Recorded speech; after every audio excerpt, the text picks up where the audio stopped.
साथीहरु आजको यस भिडियोमा हामी जानकारी गराउन गइरहेको छु कि दराज अनलाइनबाट चाहिँ तपाईहरुले चाहिँ 100 रुपैयाँको रिचार्ज चाहिँ 50 रुपैयाँमा कसरी गर्न सकिन्छ यसै विषयमा जानकारी गराउन गइरहेको छु। त्यसैले भिडियोको सुरुमा नै रहनु होला। नमस्कार साथीहरु, स्वागत छ तपाईहरुलाई आजको यस भिडियोमा। र भिडियोमा छु म छिरिङ र तपाईहरुले हेर्दै हुन्छ टेक्निकल छिरिङ युट्युब च्यानल।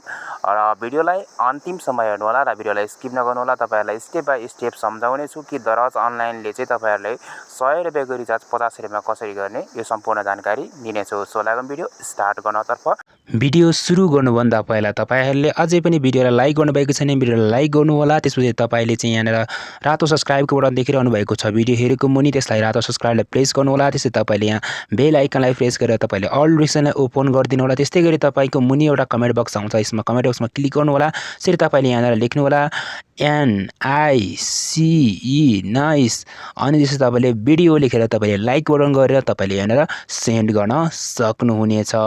ल त लागौँ भिडियो सुरु गर्नतर्फ।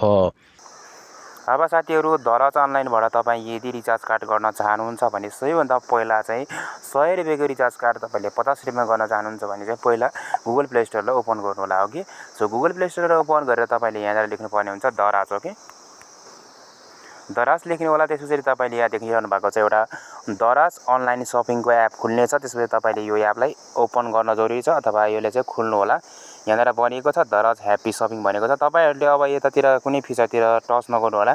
यहाँनिर सिधै सर्च बक्समा आउनु होला। यहाँनिर तपाईले लेख्नु पर्ने हुन्छ रिचार्ज भनेर टाइप गर्नु होला। मैले यो पहिला नै टाइप गरिसकेको छु, त्यही कारणले गर्दाखेरि अब एकछिन यहाँ तपाईलाई टाइम लिन्छ। त्यसपछि साथीहरु यहाँ रिचार्ज भनेर टाइप गरिसकेँ र त्यसपछि यहाँ देखाइरहेको छ यहाँ तपाईले आफ्नो नम्बर लगाउनु होला। यहाँ देख्न सक्नुहुन्छ यहाँनिर बनिएको छ 112 लेखिरहेको छ। अब तपाईले आफ्नो नम्बर लगाउनु होला। यहाँ तपाईलाई कुनै पनि कोडहरु लगाउनु पर्दैन, तपाईले सिधै नम्बर लगाउनु होला। जस्तो म यहाँ लगाउन गइरहेको छु। यसै गरी सेम तपाईले लगाउनु होला। यो मात्रै के हो भने सिम्पलको लागि हो, यो रियल नम्बर चाहिँ होइन। ओके, त्यसपछि के गरौँ भन्दाखेरि यहाँनिर मेरोमा याद आइसकेको छ। अब तपाईले यहाँनिर यसमा थोरै म किबोर्डमा यहाँ तल देखेको छ एरो देखिरहेको छ, यसमा टच गरौँ। त्यसपछि यहाँ देख्न सक्नुहुन्छ अब यहाँनिर अर्को साइट खुल्ने छ। ओके, अब त्यसपछि तलपट्टि किबोर्डलाई हटाउनु होला। त्यसपछि यहाँ देखिरहनु भएको छ दुईवटा सिलेक्ट गर्न लागेको छ। यहाँनिर भनेको छ एनसेल एन्ड नेपाल टेलिकम भनेको छ, यानी कि नमस्ते भनेको छ। अब म यहाँ एनसेलको नम्बर हो हैन, त्यसपछि म यहाँ टच गर्न गइरहेको छु। अब हामीलाई दिएको अथवा दराज अनलाइनले दिइरहेको चाहिँ 100 रुपैयाँको रिचार्ज 50 रुपैयाँमा हो। त्यसकारणले गर्दाखेरि हामीले सिलेक्ट गर्नुपर्ने हुन्छ। त्यसरी तपाईले यहाँनिर देख्न सक्नुहुन्छ यहाँनिर इन्डर भाउचर कोड भनेको छ। तपाईले यहाँ भाउचर कोड लगाउनु होला। मैले चाहिँ अघि नै बनाएर भाउचर कोड सेट गरिसकेको छु यहाँ 50 रिचार्ज भनेर।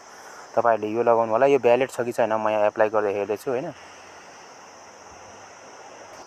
यहाँनिर यो चाहिँ भ्यालिड रहेको छ र भ्यालिड रहेर यहाँ देख्न सक्नुहुन्छ तल्लोपट्टि लास्टमा देखाएको छ टोटल रुस 50, यानी कि तपाईले चाहिँ 100 रुपैयाँको रिचार्ज कार्ड पाउँदै हुनुहुन्छ 50 रुपैयाँमा। यहाँ देख्न सक्नुहुन्छ यहाँनिर माथि पनि बनिएको छ। अब प्रोमो कोड एप्लाई भइसकेको छ। तपाईहरुले यो चाहिँ एकचोटी मात्रै गर्न सक्नुहुन्छ। 100 रुपैयाँको रिचार्ज कार्ड 50 रुपैयाँमा एकचोटी मात्रै गर्न सक्नुहुन्छ। अब लागौँ टप अप नाउमा क्लिक गरौँ। ओके,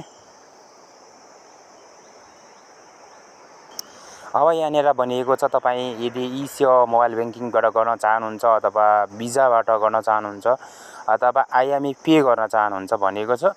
यहाँ मध्ये कुनै पनि पेको मेथड चाहिँ म तपाईहरुलाई यहाँ सिलेक्ट गरेर देखाउँदिन, किनभने मैले बस तपाईहरुलाई यहाँबाट यति मात्रै देखाउन खोजेको कि तपाईहरुले यहाँबाट चाहिँ रिचार्ज कार्ड गर्न सकिन्छ कि सकिँदैन, यो वास्तवमा रियल हो या अथवा फेक न्यूज हो भनेर मैले तपाईहरुलाई सम्झाउनको लागि मात्रै हो। तपाईहरु यदि रिचार्ज कार्ड गर्न चाहनुहुन्छ भने तपाईले ई-सेवा वालेट तपाईले लगाउन सक्नुहुन्छ। कसरी तपाईहरुले ई-सेवा वालेटमा आफ्नो बैंक एकाउन्ट जोड्ने यो सबै भिडियो पहिले नै बनिसकेको छ। तपाईहरुले यदि भिडियो थाहा छैन भने तपाईहरुले आई बटनमा गएर अथवा डिस्क्रिप्सन बक्समा तपाईहरुले लिंक चेक गर्न सक्नुहुन्छ र त्यहाँबाट हेर्न सक्नुहुन्छ। त्यस्तै गरी तपाईले यहाँनिर सिलेक्ट गर्न सक्नुहुन्छ। सिलेक्ट गरेर तपाईले सजिलैसँग तपाईले चाहिँ रिचार्ज कार्ड गर्न सक्नुहुनेछ र तपाईको मोबाइलमा रिचार्ज कार्ड आइपुग्नेछ 100 रुपैयाँको रिचार्ज कार्ड 50 रुपैयाँमा। सो आजको यस भिडियोलाई लाइक गर्नुहोस् र च्यानललाई सब्स्क्राइब गर्नुहोस्। यदि तपाई यो भिडियो फेसबुक पेजबाट हेर्दै हुनुहुन्छ भने फेसबुक पेज टेक्निकल छिरिङलाई पनि लाइक तथा फलो गर्न नबिर्सिनु होला भन्दै आजलाई यति नै। Like, share, subscribe and thanks for watching.